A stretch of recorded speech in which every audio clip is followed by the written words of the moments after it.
Hello tout le monde, comme promis, aujourd'hui je vais vous expliquer un petit peu tous les problèmes que j'ai pu rencontrer sur ma Aneta 8 ainsi que deux trois fonctionnements, petites améliorations. Je vais essayer de faire simple, court, pour éviter que cette vidéo ne dure trop longtemps. Et donc on va passer tout de suite sur la présentation de la Aneta 8. Donc je m'excuse parce que actuellement j'ai pas de caméra pour faire officiellement quelque chose de potable sur cette chaîne YouTube. Donc, je utilise un peu, si vous voulez, la caméra présente sur mon PC, un petit peu la webcam, si vous préférez, quoi, de mon PC, afin de monter cette chaîne YouTube. Et petit à petit, j'évoluerai et je vous ferai quelque chose de propre, les amis. Bon, on va passer sur, là, comme vous pouvez le voir, ma petite Annette A8. Voilà, je vais essayer de mieux filmer ça, parce que là, c'est pas top top. Alors voici l'engin en question, la petite Annette A8. Comme vous pouvez le voir ici, j'ai fait cette petite amélioration, le câble chain. Sinon, quand vous achetez votre Annette A8, vous avez le câble de l'extrudeur qui va pendouiller là comme ça. J'ai effectué ces deux petites améliorations. Alors, je vais essayer de zoomer un peu dessus. Voilà. On voit pas très bien, mais il y a marqué Annette, il y a marqué A8 dessus. Voilà. Donc, je vous ai fait ces petites améliorations un petit peu pour empêcher les vibrations de la machine comme cela. Là, j'ai fait cette petite amélioration qu'il faut que je finisse pour le ventilo en fait. Si vous voulez, l'autre ventilo est juste ici, juste là. Donc, si vous voulez, ça va faire un petit portail comme ça. Hop, ouvrir, fermer quoi. Il faut que je finisse ça. Là, j'ai cette amélioration-là qui a complètement foiré. En fait, c'est un câble chain pour le lit chauffant qu'il va falloir que je finisse. J'ai fait cette amélioration-là, avec le contre-jour, on voit pas très bien, qui permet de tendre en fait cette courroie. J'ai fait toute cette petite amélioration-là. Alors, si je tire le lit chauffant vers moi, vous pouvez voir que j'ai fait toute une amélioration de maintien là derrière. Voilà, la petite courroie, on peut jouer de la guitare avec, mais ce qu'il faut savoir sur les courroies des imprimantes 3D, c'est qu'il faut qu'elles soient tendues et assez lâches en même temps. Il faut que les courroies, vous pouvez les pincer, pour que la courroie puisse se pincer ensemble et qu'elle soit suffisamment tendue. Voilà. C'était pour faire court sur la machine. Avec les petites améliorations, bon, il y en a toujours plus à faire et encore bien plus. Il y en a autant que vous voulez sur le site teamgivers.com que je mettrai dans la description. Pardon. Je mettrai ça dans la description.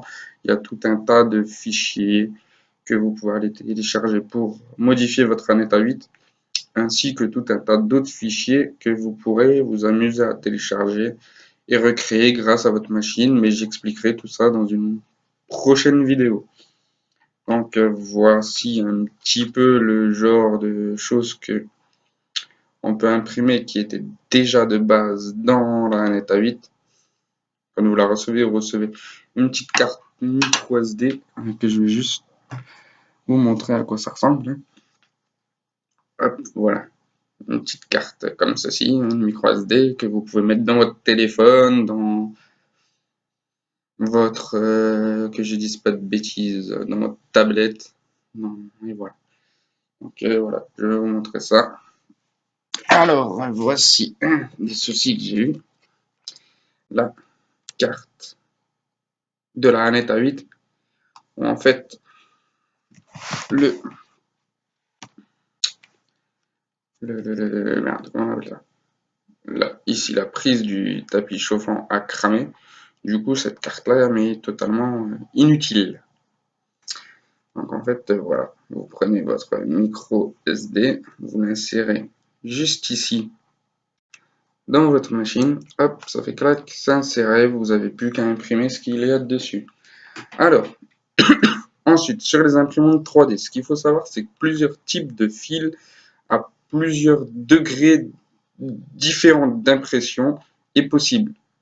Alors, les plus classiques sont le PLA, qui est un fil fait à partir d'amidon de maïs, si je dis pas de conneries. Ensuite, il y a l'ABS, qui est comment dire, l'ABS c'est un petit peu plus costaud, et c'est un petit peu tout ce que vous allez trouver à droite, à gauche en plastique. Dans votre électroménager, dans vos télés, vos trucs, enfin bref. Il y a tout un tas de matières ABS. Et ça, si vous voulez, à l'impression, ça dégage un petit peu un gaz un petit peu plus nocif. Donc c'est un petit peu plus dangereux d'imprimer en ABS qu'en PLA. Puisque le PLA, jusqu'à présent, a été prouvé, du moins, pas prouvé, mais il n'y a pas de grosses études dessus qui ont prouvé comme quoi c'était dangereux à, comment dire, dangereux à la santé pour cette matière-là.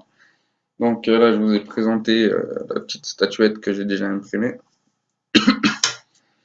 Alors, une petite pièce de mahjong que j'ai imprimée. Ensuite, ouais, je vous montre vite fait qu'est-ce que j'ai déjà imprimé. Hein. Alors ensuite, un support de tablette qui est très utile. Dites-le moi hein, si vous voulez que je vous mette toutes les descriptions de cela là dans comment dire toutes les liens des fichiers Thingiverse dans la description. Pour ceux qui le souhaitent, il n'y a pas de souci, je répondrai à tous les commentaires et je l'ajouterai. Ensuite, voilà, j'ai imprimé ce magnifique cendrier qui est en déco. En fait, là, j'ai fait un double fil. J'ai vite changé le fil durant l'impression pour avoir le cerf et la petite croix ainsi que les rayons en blanc. Hein, comme vous pouvez le voir, c'est blanc et or. Voilà. Ensuite, bon, là, je devrais flouter, mais bon, je vais pas le faire puisqu'après tout, voilà. Voilà. J'ai imprimé un magnifique porte-cendrier d'une très célèbre marque de whisky connue. Bah, le cendrier avant aussi était une très célèbre marque d'alcool connue. Voilà. Donc voilà, je vais vous présenter un peu à quoi ressemble une bobine de fil PLA. Là, c'est ma bobine de fil couleur or caramel. Et là, je sais pas si vous le voyez. Non, j'arrive pas comme... En fait, ici, là, la petite étiquette blanche, mais ça vous dit le poids de votre bobine, la température d'impression. Et voilà, là en fait, voilà. Là on va passer à une très grosse pièce que j'ai fait. Un magnifique crâne de lion que je me suis amusé à faire. Là actuellement, je suis en train de m'amuser à faire un stégosaurus, un petit dinosaure, voilà. Là il y a toutes les bases avec ses pieds. Alors il faut savoir que l'impression 3D ça met des heures et des heures et des heures à imprimer en fonction de ce que vous faites. Plus la densité de remplissage des pièces est importante, plus le temps d'impression sera très long. Et comme vous pouvez le voir, le câble chaîne est très flex. Non, je sais pas où je l'ai mis. Sinon, je vous aurais montré. Je vous montrerai ça dans une prochaine vidéo, les petits maillons de la câble chaîne en détail. Voilà. Ah oui. Et comment vous expliquer ça? En fait, là, ici, le tapis cheron que vous voyez là, avec l'extrudeur juste ici. Alors là, pouf, là. Quand j'ai eu la Annette A8, je savais pas comment calibrer tout ça. Résultat, ça m'a fait des pièces bien dégueulasses. Bien dégueulasses. Résultat, j'ai tout ce carton qui est rempli de belles petites merdasses. Ouais, beaucoup de fils bouffés pour rien, j'ai envie de dire. Bon, après, il y a beaucoup de supports aussi de pièces que j'ai déjà imprimées et tout ça. Oui, parce que certaines pièces que vous allez imprimer vont demander des supports de maintien au fur et à mesure des couches qui vont progressivement monter. Plus la pièce est grande avec des angles, des trucs un petit peu farfelus, il va vous falloir des supports pour que ça tienne et qu'il n'y a pas tout qui se casse la gueule et que votre machin ressemble à plus rien. Et voilà. Donc ensuite, ouais, je vais vous présenter maintenant tous les gros défauts majeurs que j'ai pu obtenir sur la 1net A8.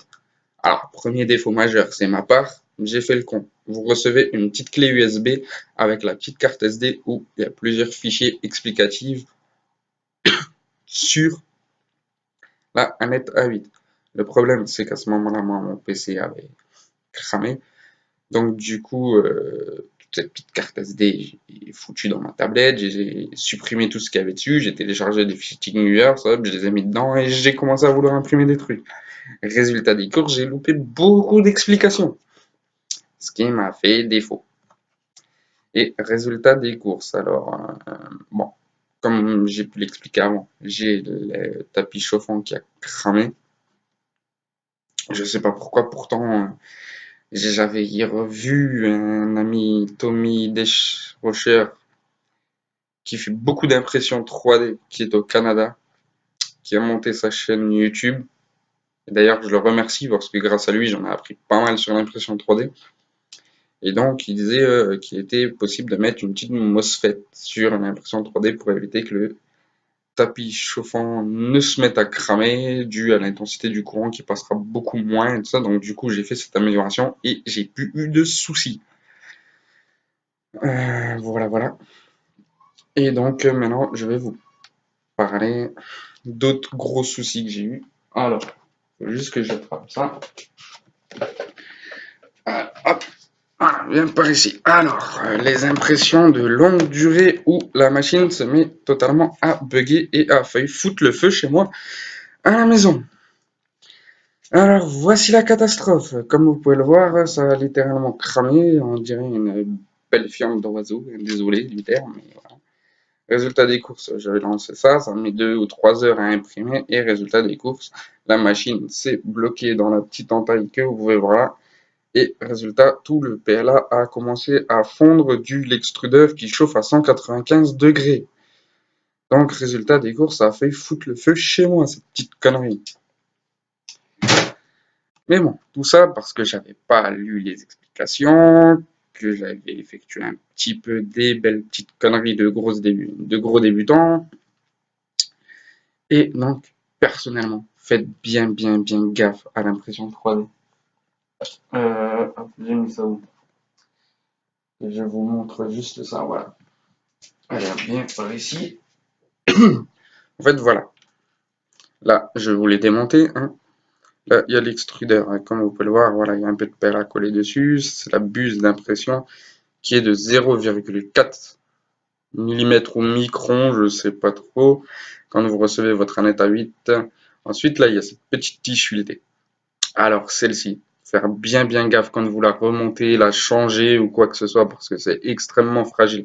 Résultat des courses, la pièce que je vous ai montrée avant, qui était toute cramée, c'est à cause de cette tige-là que j'avais serré trop fort. Résultat des courses, elle avait cassé. Donc, en fait, si vous voulez, le moteur, il va tourner comme ceci pour imprimer votre pièce. Et résultat des courses, comme ça c'était cassé, si vous voulez, le moteur lui était tout droit, mais ça faisait un peu comme ça. Donc résultat des courses, ça avait clac, hop, ça s'est bloqué dedans, le moteur n'arrivait plus à bouger, et c'est ça qui m'a fait tout cramer. Ouais, mais bon, bref, voilà. Donc ensuite, donc, il y a eu ce problème-là où le tapis chauffant brûlé, j'ai dû changer la carte mère. Ce problème-là où cette pièce-là cassée, où j'ai dû changer la tige filetée. Ouais, du coup, j'ai mis une MOSFET, j'ai changé mon tapis chauffant pour qu'il soit un petit peu plus performant. Là, je vais changer tout mon système d'extrusion, que je parlerai de cela dans une autre vidéo, parce que là, on a déjà 15-20 minutes de vidéo.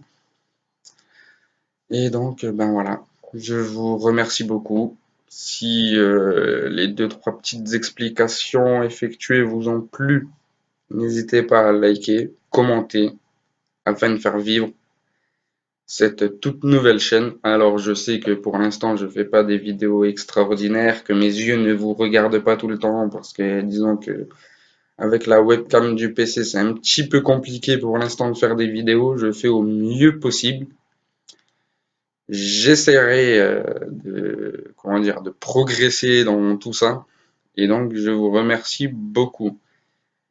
PS, allez voir dans la description, là, je vais vous partager le lien d'un ami qui fait de la détection de métaux, mais qui, comme moi, a débuté sa chaîne. Donc, faites vivre les chaînes YouTube, c'est très important. Merci à vous, bonne journée et ciao ciao!